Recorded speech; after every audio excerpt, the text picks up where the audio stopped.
Welcome back to This Week in Immigration. I'm your host, Jack Malde, Associate Director at the Bipartisan Policy Center.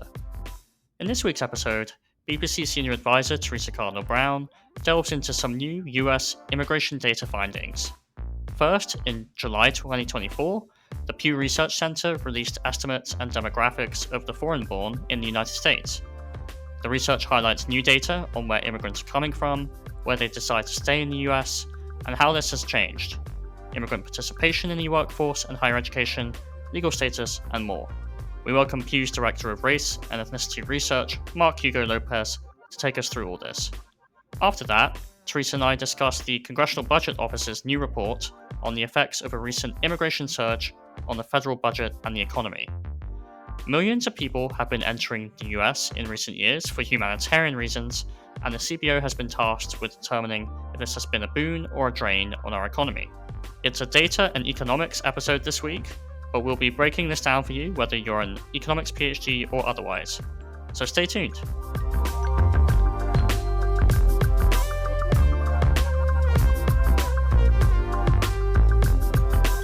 As someone who has worked with immigration, border, and homeland security policies for over 20 years, I won't be exaggerating to say how crucial proper data collection and analysis is for policymaking. Data-driven policy work usually leads us to more effective and equitable solutions to immigration issues. It also helps with our advocacy and educational efforts on Capitol Hill whenever we need to show people in Congress how our recommendations can benefit the American economy or society. Sometimes data only proves our assumptions that we had before we collected and analyzed it, but sometimes it can surprise us too.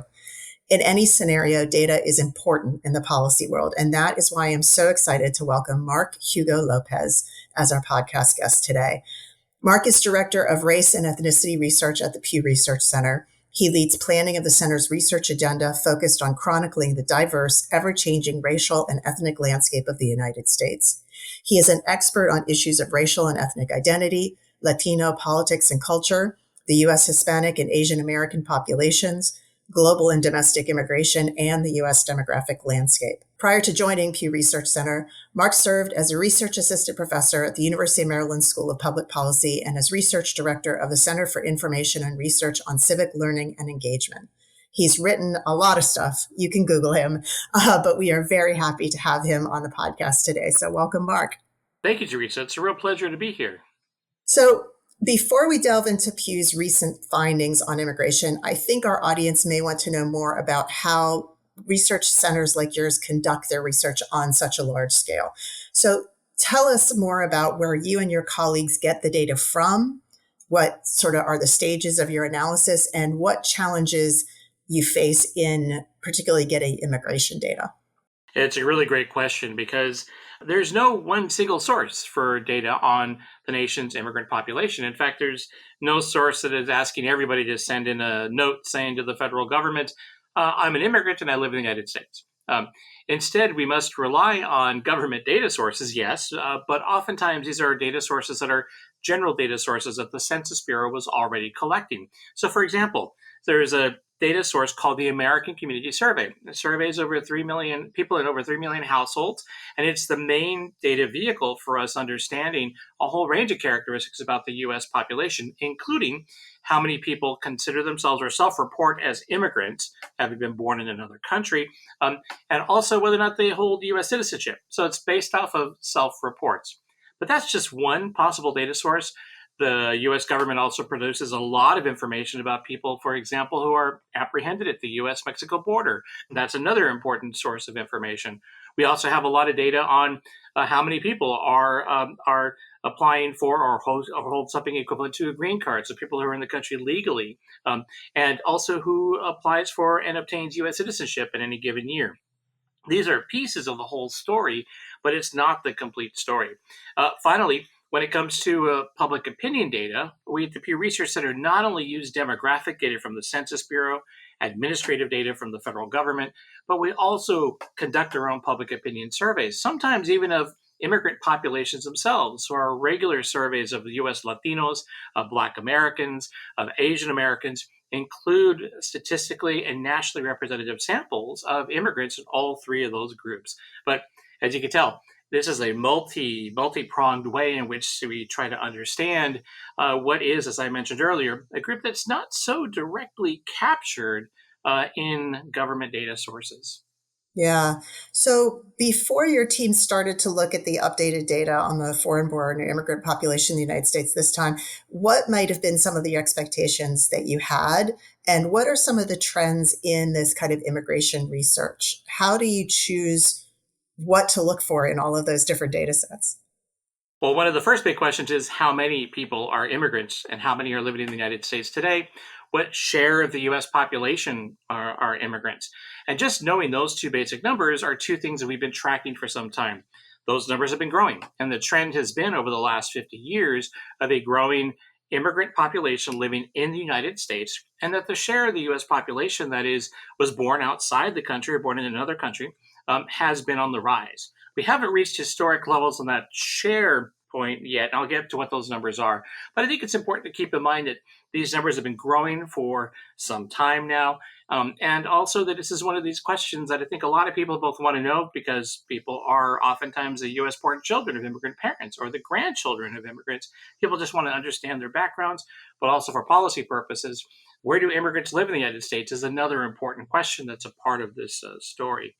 One thing that I didn't mention about data that I should mention is that the decennial census that the Census Bureau does is something that does not capture whether or not somebody is an immigrant or not. We don't ask that on the US Census form. So the decennial census in 2020 asked about gender, age, race, Hispanic origin, a few other things, but it did not ask people what country were they born in. In the past, it used to, but in recent decades, that has not been the case. So even more so, understanding the nation's immigrant population is something that requires some study and some nuance as well. Yeah. So let's talk about your latest report. In July, you released the estimates and demographics of immigrants in the United States based on those data sources that you mentioned. First of all, how often do you update that report, that information? We try to do so at least every couple of years because things do change, and some of the big changes are that who's coming to the country today as immigrants is different than it used to be just a few years ago. But it's something we try to update every couple of years. It's one of our most read products on our website is our key findings about U.S. immigrants. Yeah. So let's get into it. What were the key findings this year? And was there anything that came out of your research that kind of surprised your analysts over at the Pew Research Center? Well, first, how many immigrants live in the U.S.? In 2022, an estimated 46.1 million immigrants lived in the country, coming from many different parts of the world. But if we take a look at their origins, the single largest group, making up about 23% of that 46 million, are people from Mexico, who accounted for about 10.6 million of that number. The other of the top five origin groups who are immigrants include India at 2.8 million, China, 2.5 million, the Philippines at 2 million, and El Salvador at 1.4. If you keep going down to 10, you'll notice that the nations that have sent the largest numbers of immigrants are either from Asia or from Latin America. And that's been true for a while now. With all of this growth and all these changes, what we've seen as well that the share of the US population that was born outside the United States is now standing at about 13.8%. Not a historic high. That was actually in 1890 at 14.8%, but we are approaching that, and likely we'll approach that sometime in the next 10 to 20 years if current trends continue. Yeah. So highest number of actual immigrants living in the United States, but not the highest percentage because our overall population has grown a lot since 1890, right? Oh, that's right. Yeah. If you look back at the size of the population, then it was maybe about 30, 40 million people. Today, the country is over 333 million people. So, yeah, US population growth has generally happened over this period as well. And of course, there are more immigrants living in the country as well because the world has more people. Yeah. So, but you asked about one of the surprising findings. I wouldn't say it was a surprising finding, but one of the key findings that we also produced in this report was how many immigrants have come to the United States since, say, 1965. And I say 1965 because that's such an important year for a change in U.S. immigration policy. The Immigration and Nationality Act was passed then. And if you take a look at the number of immigrants who've come since then, a couple of important patterns emerge. First, over 72 million people have come to the United States as immigrants since 1965.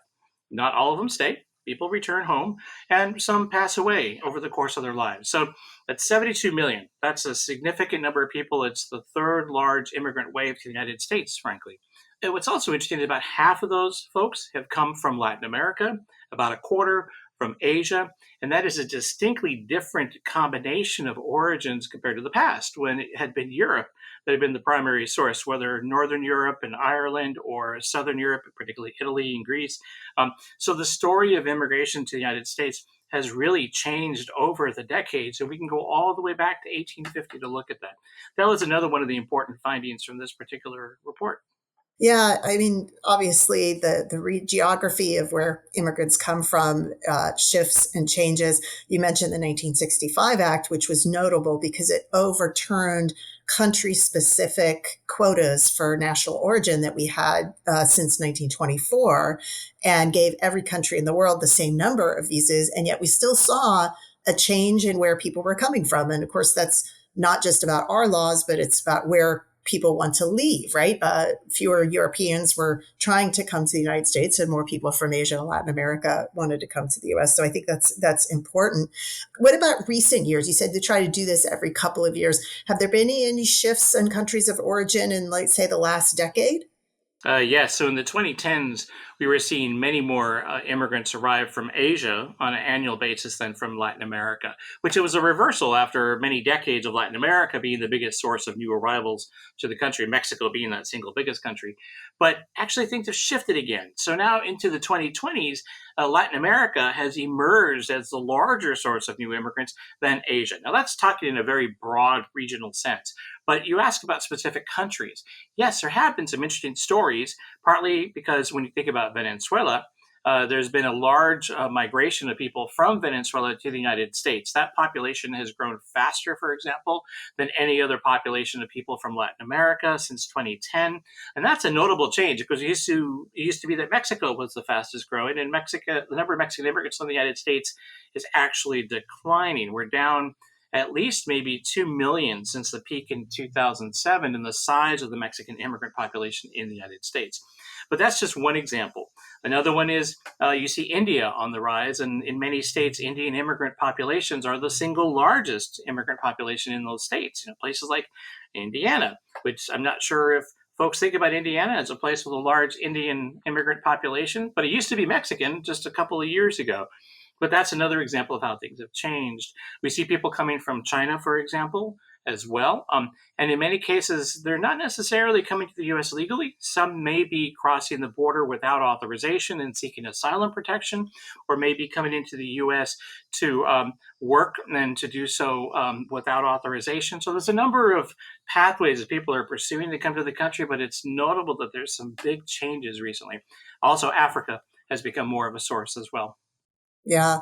So you're one of a handful of organizations that does actually estimate the number of unauthorized people in the United States. Out of that, 44 point something percent million immigrants. How many or what percentage are unauthorized, and how has that population changed? Yeah, so the unauthorized immigrant population, sometimes called the undocumented population or the population of illegal immigrants or people in the country illegally, those are all labels that people use.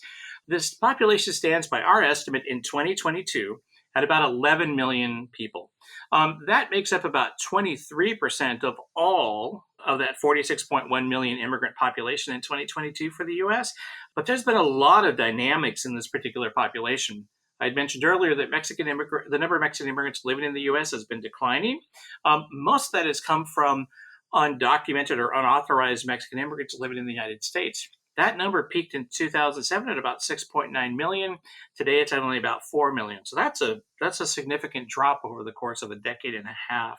What's risen? Well, it's actually been an increase in people who, for example, enter the U.S. legally, perhaps to work in Silicon Valley, say, and they lost their H-1B visa and did not return home. So they may have still be in the country. So they've fallen into the status of being unauthorized. And then, of course, asylum seekers at the border are also classified as unauthorized immigrants, even though there's a process and there are protections in place for them from deportation, at least until their case is adjudicated. it's important to note that the population of unauthorized immigrants, while it's slightly rising again, we're not near the peak of 2007, which was 12.2 million people, but it is back up slightly. And if we were to extend that 2022 estimate of 11 million into today, it's likely higher, though we don't know by how much. We'll have to wait for some more data to be able to do that.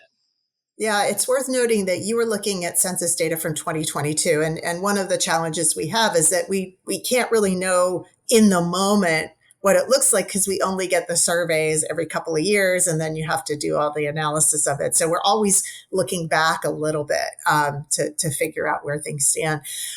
It's interesting you note that a lot of the more recent arrivals at the U.S.-Mexico border are counted in your unauthorized estimates, even though they're here with the knowledge and permission of the government, at least until their case is decided, however long that may be. There's a big debate politically about whether or not they should be called unauthorized or illegal, but they're not someone who snuck in the country and never had status. They did turn themselves in, majority of them, and are waiting a decision on whether or not they can stay.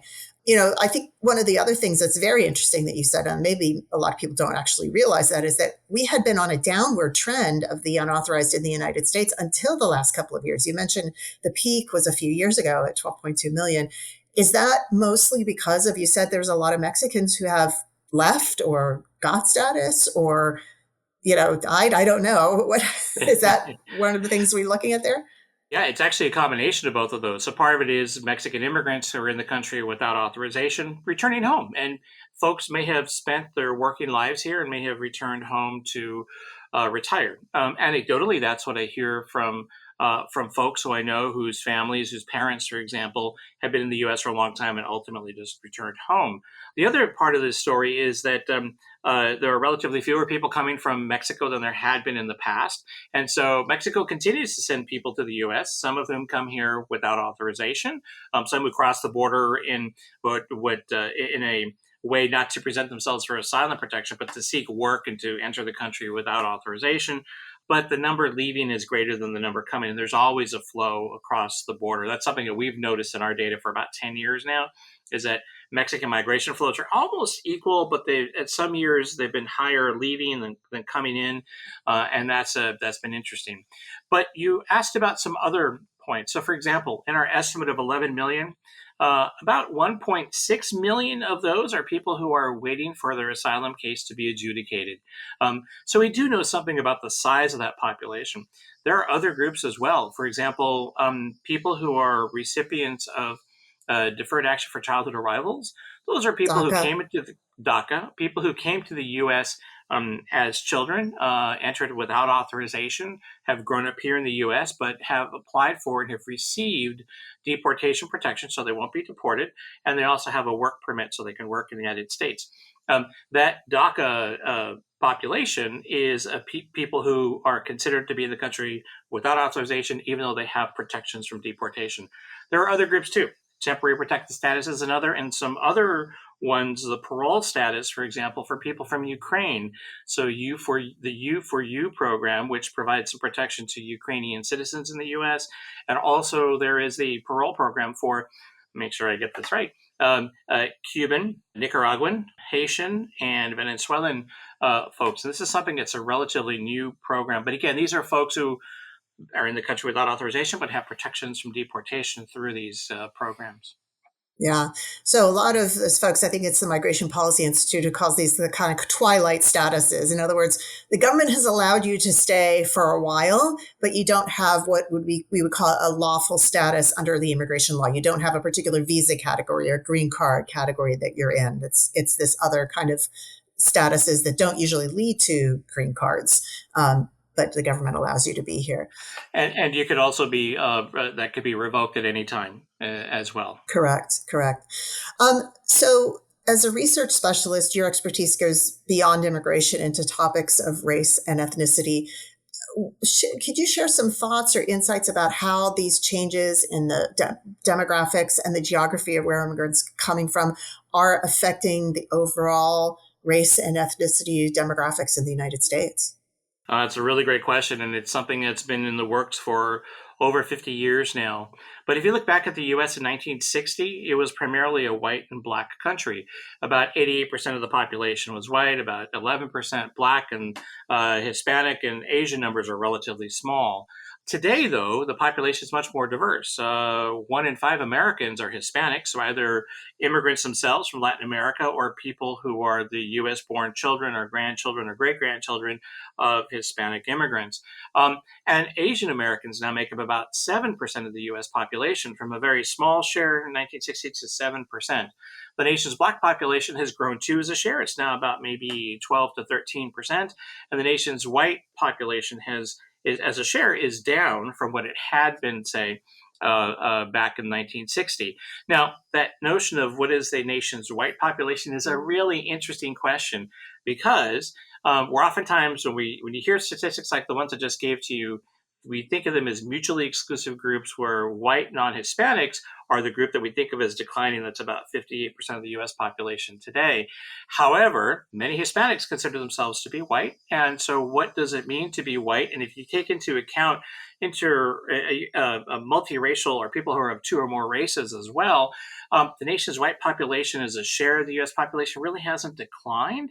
But how we describe it, how we define the groups can make a difference. All that is to say that no matter how we look at it, though, the nation is much more diverse today than it had been in the past. And it's not just a phenomena of the big states, of the big cities. It is a phenomena that is nationwide. So you see immigrant communities in places like North Dakota. You'll see immigrant communities in places like Alaska. Of course, South Florida, Los Angeles, Houston, and New York as well. But there are many, many destinations for immigrants today. And I might say that the nation's immigrant population is just about every corner is in just about every corner of the country today that has large population centers. And so that, to me, I think is a really important part of the story to keep in mind. This is not just about some specific big cities in big states. Yeah, it's interesting you point out the multi-ethnic or multiracial population. Of course, has been in the news recently with our new Democratic presidential candidate, who is a child of immigrants. The thing that I just want to pull on something you just said, though, where immigrants are living in the United States, right? We tend to think of immigrants in big immigrant states like California, Florida, Texas, New York, but you're telling me that immigrants are much more spread out geographically, even in the country. Is that correct? That's correct. Think about places like Nebraska, where you see, for example, Mexican immigrant populations that live in rural Nebraska that work in a number of agriculture or dairy or meat production facilities. Think about the population of immigrants in Georgia. Again, a lot of it agricultural tied, but not just that. Atlanta has been growing fast for a couple of decades now. And so there's been a lot of opportunities for those who are in everything from construction to banking to, oh, you name it. There's a lot of growth there. In the case of even a place like Florida, while Miami still is a major destination for many Latin American immigrants, it's also notable that you see growing Hispanic populations, immigrant populations, I should say, in places like the Panhandle of Florida. Again, sometimes tied to agriculture, but though not always. But all this is just to say that there are many reasons why people move to different parts of the country, and states rise and fall as principal destinations. So California may have more immigrants than any other state. For example, may have like about 1 in 5 immigrants in the country. However, it hasn't quite been the same destination that it was, say, 30 years ago. It's expensive. Texas as a place has been more attractive for many immigrants and internal migrants in the United States, too. I should say it's not just an immigrant story, because Texas has had job growth, and Texas has been relatively less expensive than other parts of the country. But it's a really fascinating story. I think that it's one of the most interesting stories about demography, is how immigrants have dispersed across the country and are just about every major population center now. Yeah. So at the Bipartisan Policy Center, we've been doing a lot of work on immigrants' role and participation in the workforce and in the educational system. You did some looking at that. You just talked about where immigrants go for jobs, but let's talk about immigrants in the workforce. What did you find? Yeah, so it's really interesting. So immigrants generally are more likely to be in the workforce in the U.S. public, partly because if somebody decides to move from one country to another, oftentimes they do it as an adult, and oftentimes they're a working age. So we see many immigrants, for example, who come to the U.S. in pursuit of employment in the U.S. So when you take a look at 2022, for example, there's about 30.5 million immigrants working in the U.S. workforce today, of about 171 million workers. That's up in terms of where we were just back in 2010, but it really speaks to the importance of immigrants in the U.S. Workforce.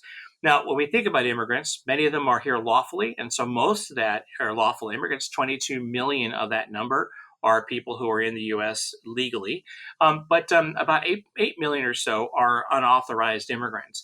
But again, immigrants are more likely to be labor force participants than the general U.S. public, but that's partly because of who's choosing to come to the country. Right. Yeah. So most immigrants come during their working years. Of course, if you're looking at the overall US population, there are a lot of people who are too young to work and a lot of people who have chosen to retire. Right. So, and that group is increasing. So it does make a little bit of sense that newer immigrants are more likely to be in the labor force.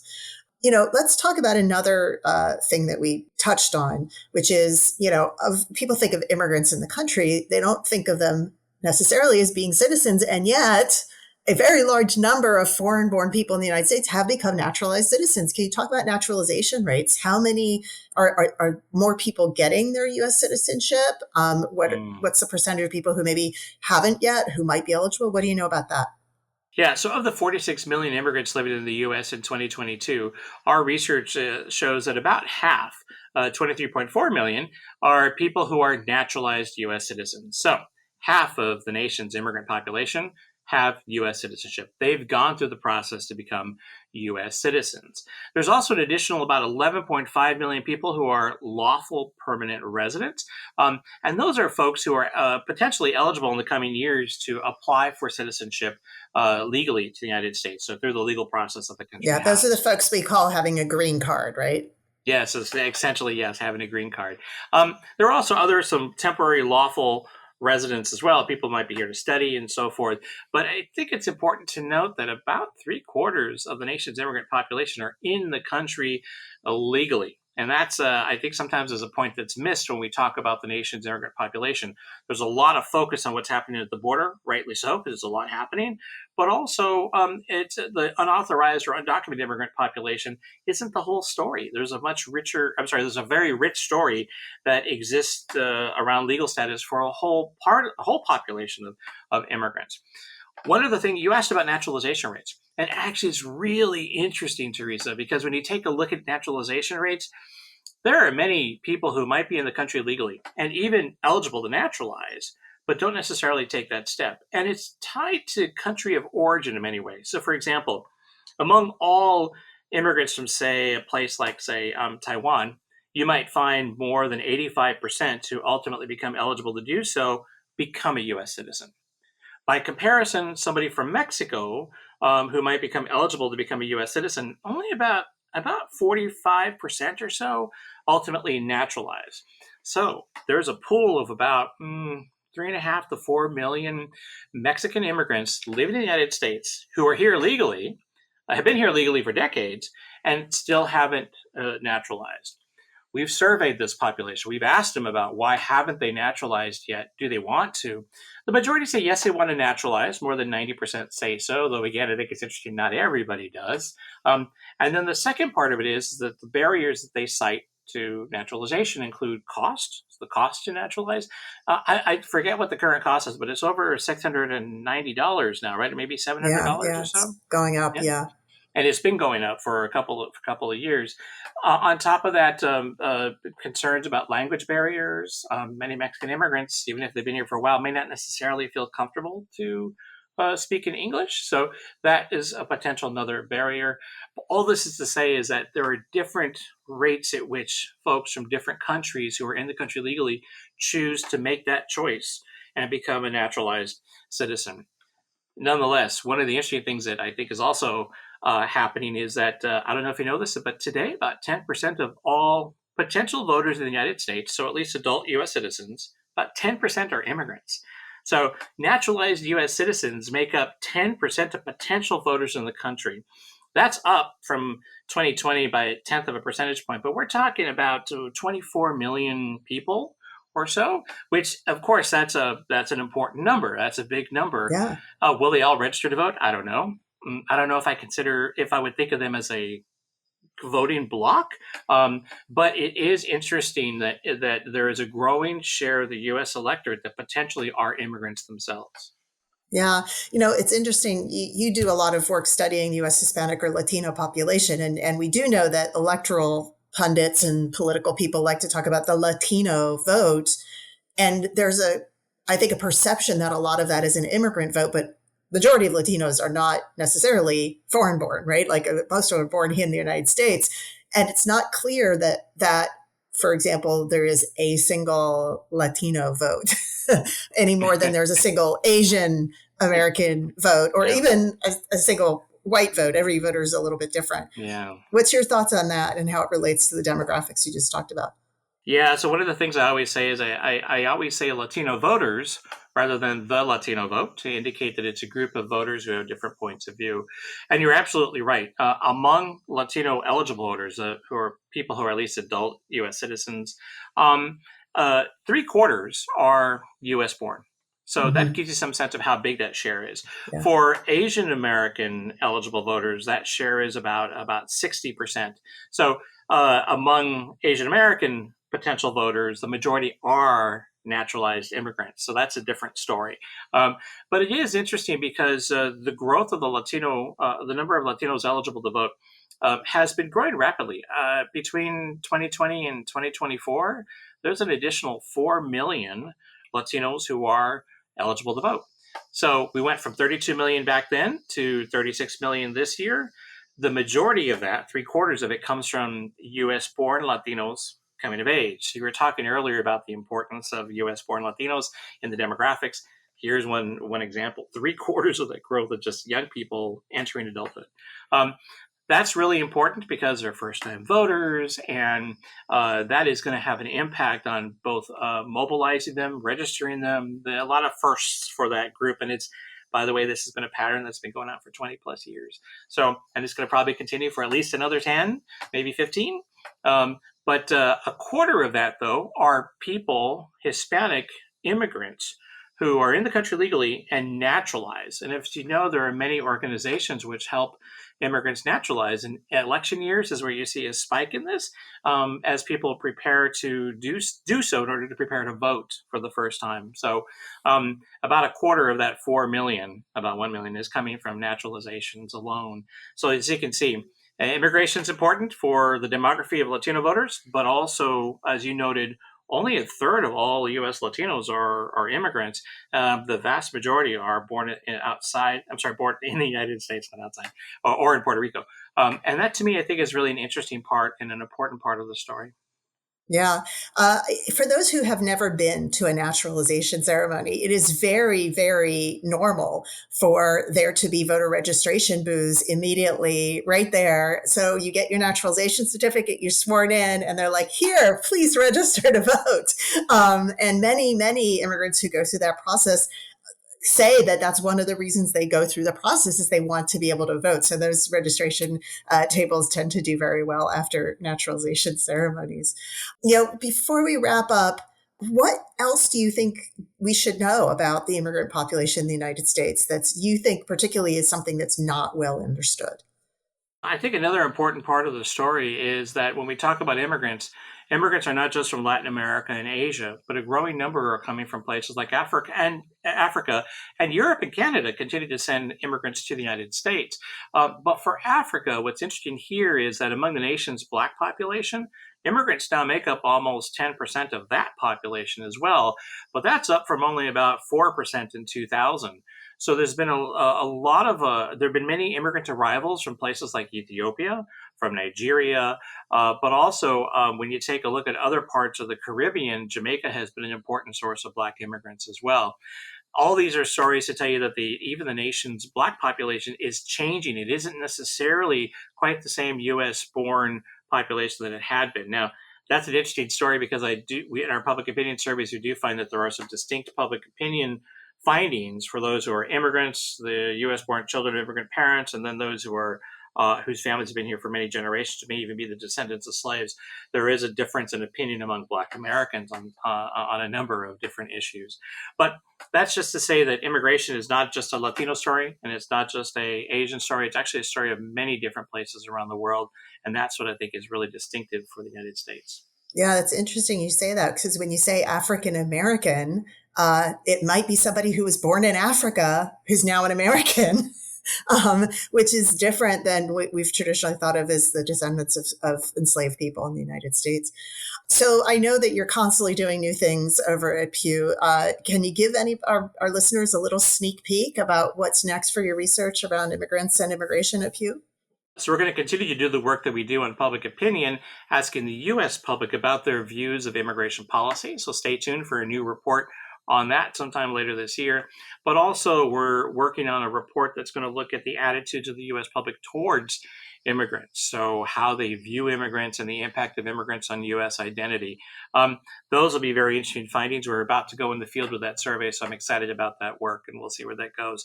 Beyond that, we will continue to do the work that we do, asking about the experiences of immigrants today among Hispanics, among Asians, among Black Americans. Particularly, I'm interested to see how they see the future for their own children, which, by the way, their views have deteriorated in the last decade or so. They're less likely to be as positive about their children's future than in the past in this country. However, still more positive than the general U.S. public. That's good to know. Well, thank you so much, Mark. Tell our listeners where they can go to read about your latest research, and when this new stuff comes out, where should they go find it? Oh, you can find all of our work at www.pewresearch.org, and that's spelled PEWRESEARCH.org. And you'll see right there, a lot of our immigration work is right on the front page.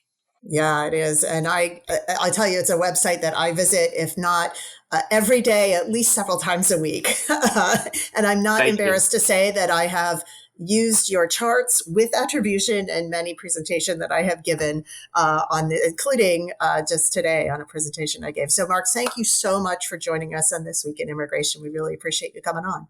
Thank you, Theresa. It's been a real pleasure.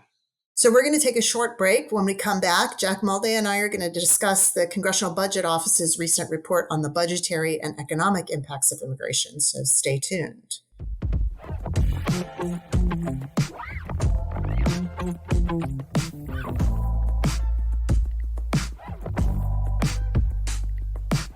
And welcome back.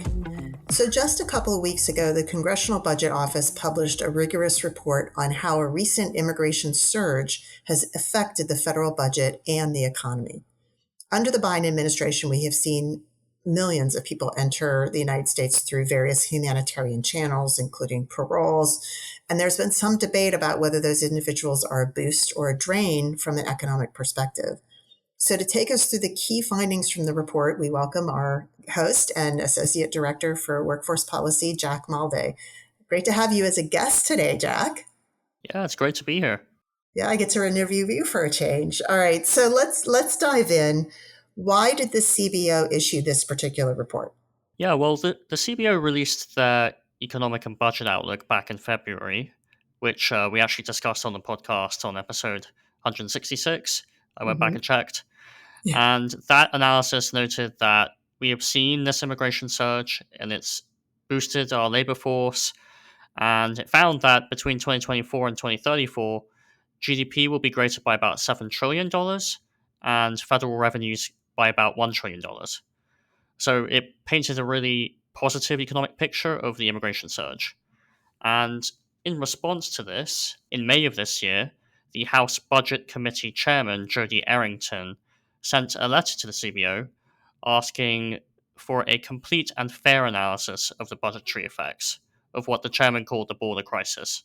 So the chairman was a little bit skeptical that the picture is so rosy and wanted the CBO to do further analysis.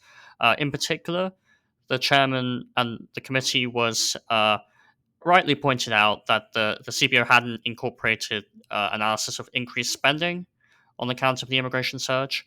So that's what they really wanted the CBO to cover.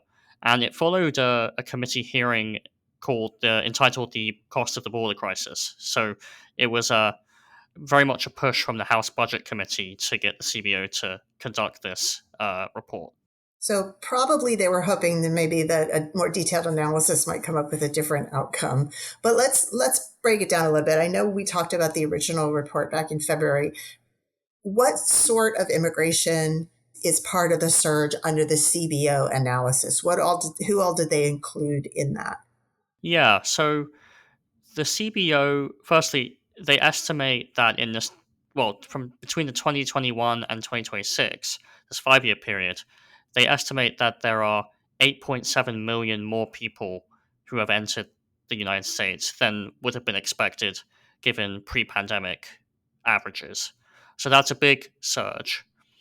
And this has mostly been in what the CBO calls the other foreign national category. So it's not people coming in on work visas or green cards or temporary visas. It's not people who are eligible for legal permanent resident status.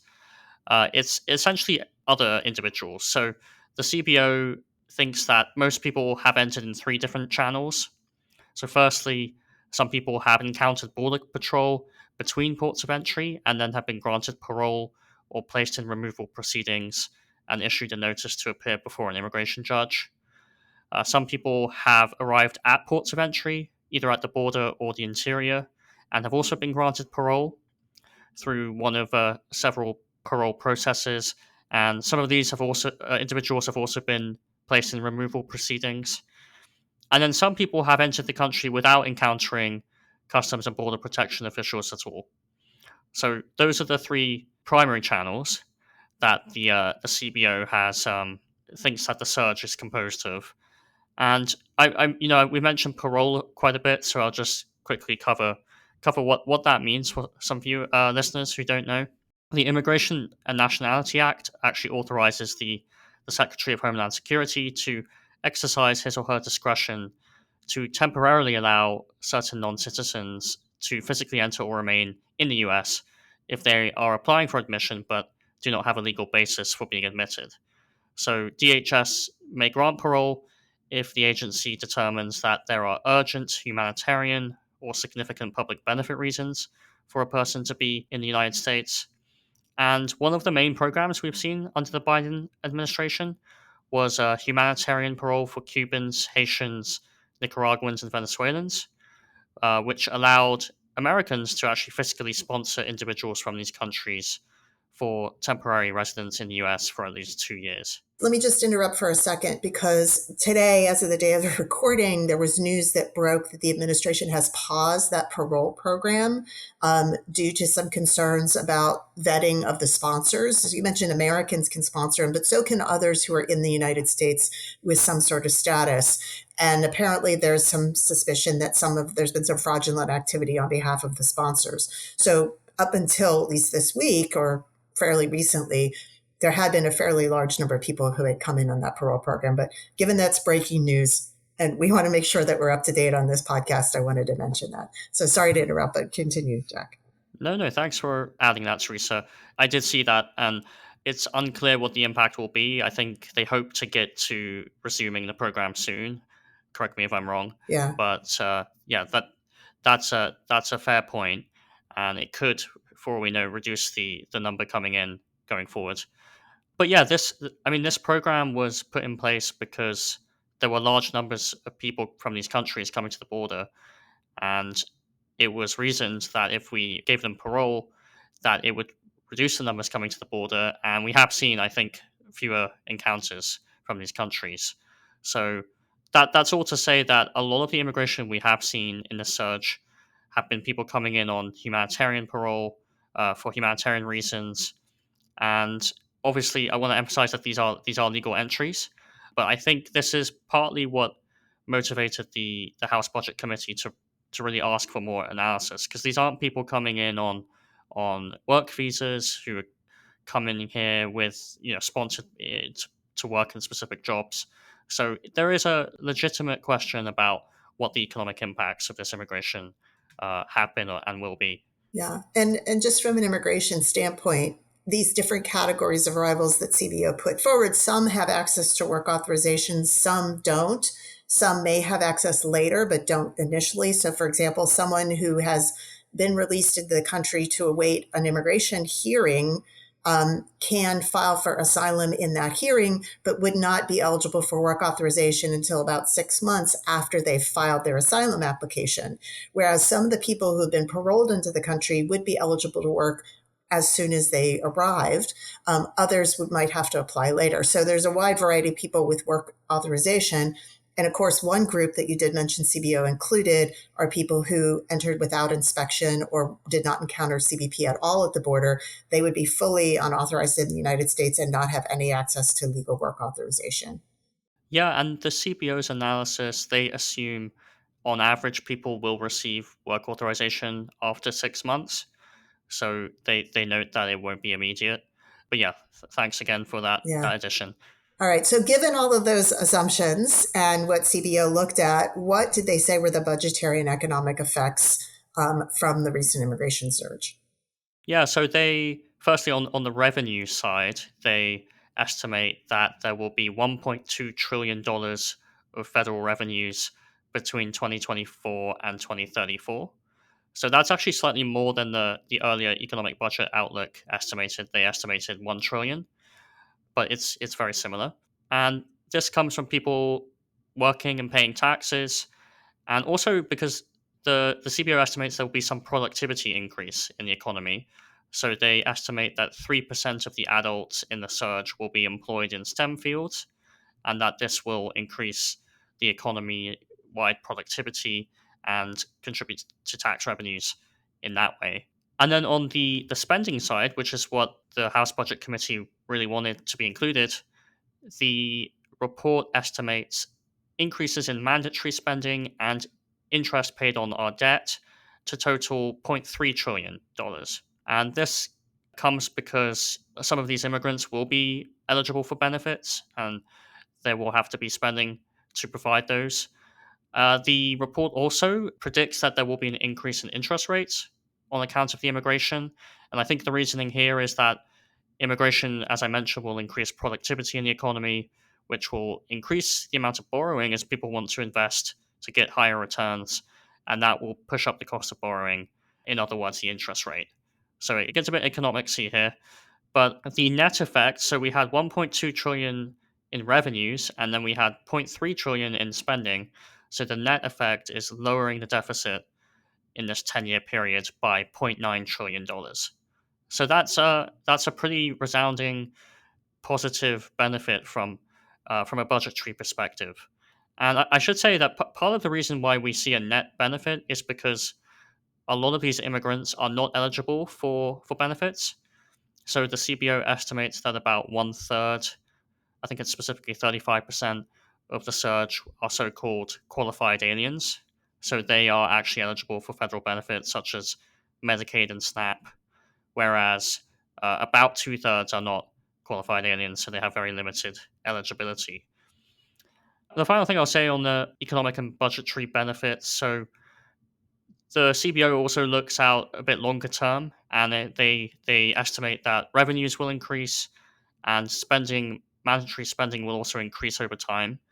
But generally, the revenues do outpace the spending, so we do see a long run reduction in the debt to GDP ratio, which will lead to lower interest costs on our debt in the long run.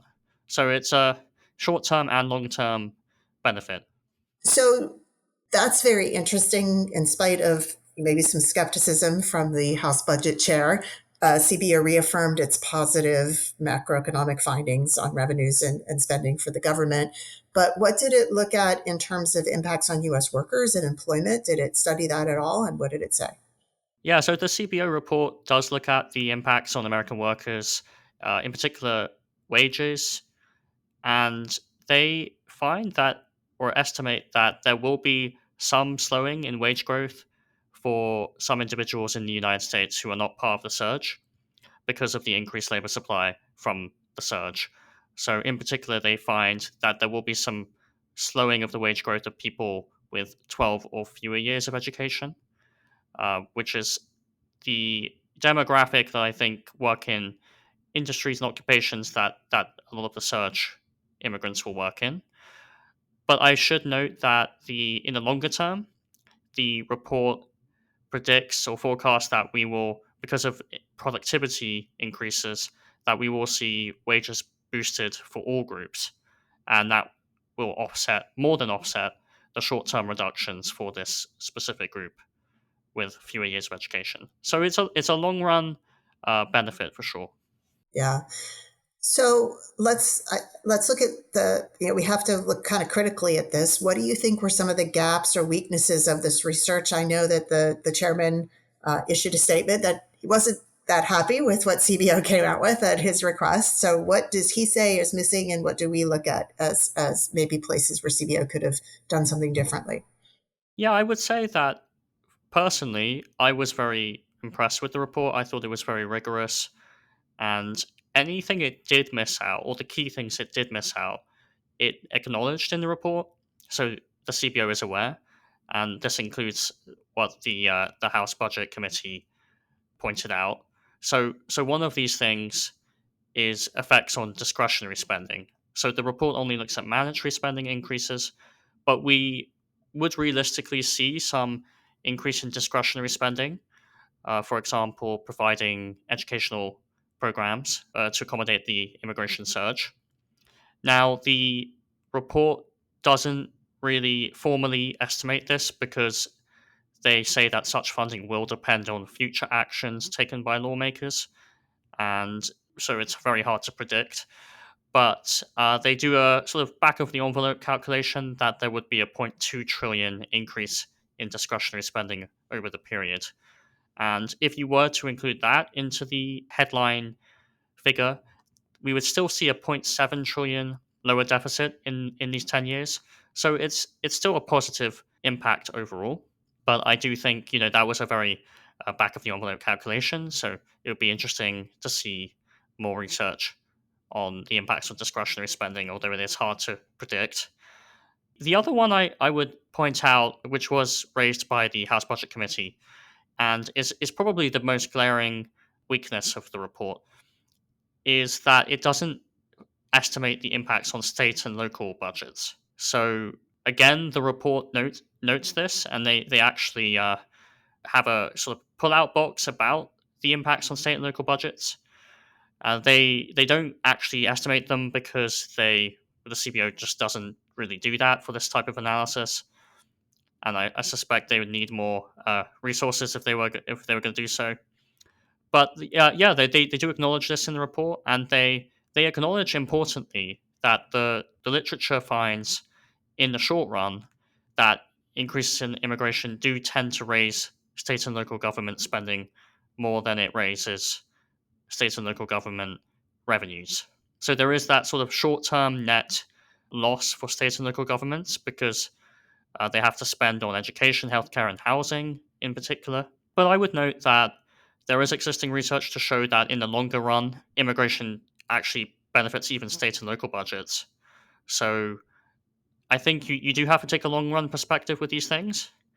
And there's also interesting research about how, if there is this short term hit, perhaps we can distribute some of the federal revenue boon to these states and localities that do see the short term hit, and it could sort of be a win-win for everyone. So I think there's certainly a legitimate conversation to have on the state and local budget impacts.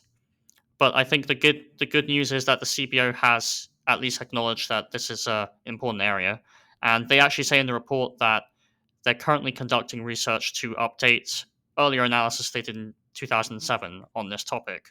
So I'm looking forward to seeing what they put out on that. Yeah. So a couple of things that's worth mentioning. I mean, the Congressional Budget Office usually doesn't include estimates of discretionary spending when it does its analysis of legislation because legislation's proposed. They tend to say, we don't know what Congress is going to do. Congress has to appropriate discretionary money every year, and we don't know what that's going to look like. So we can't predict how that's going to impact. So in some ways, maybe Chairman Arrington was asking CBO to do something that they don't usually do anyway. And they kind of demurred and said, hey, it's on you guys to figure out how much you're going to spend on all of this in the future, not on us to tell you what it's going to be. So once you introduce legislation, then we can tell you.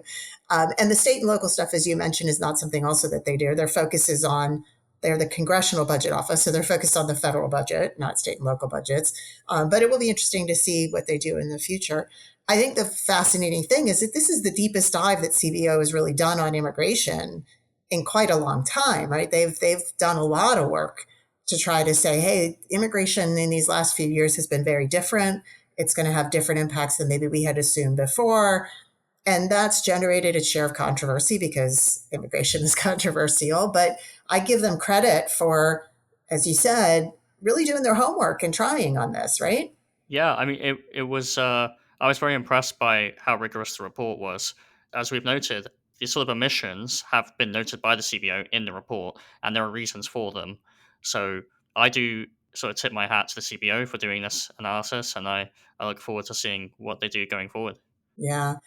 Well, Jack, thank you very much for giving us that download and breaking down this analysis. This has been a very data-full podcast between Hugo Lopez from Pew giving us the breakdown of the demographics and you giving us the breakdown of the CBO report. But hopefully our listeners get a better sense of, how we look at all this stuff and how it matters. So thank you very much for breaking that down for us. No, thanks a lot. It's great being a guest for once.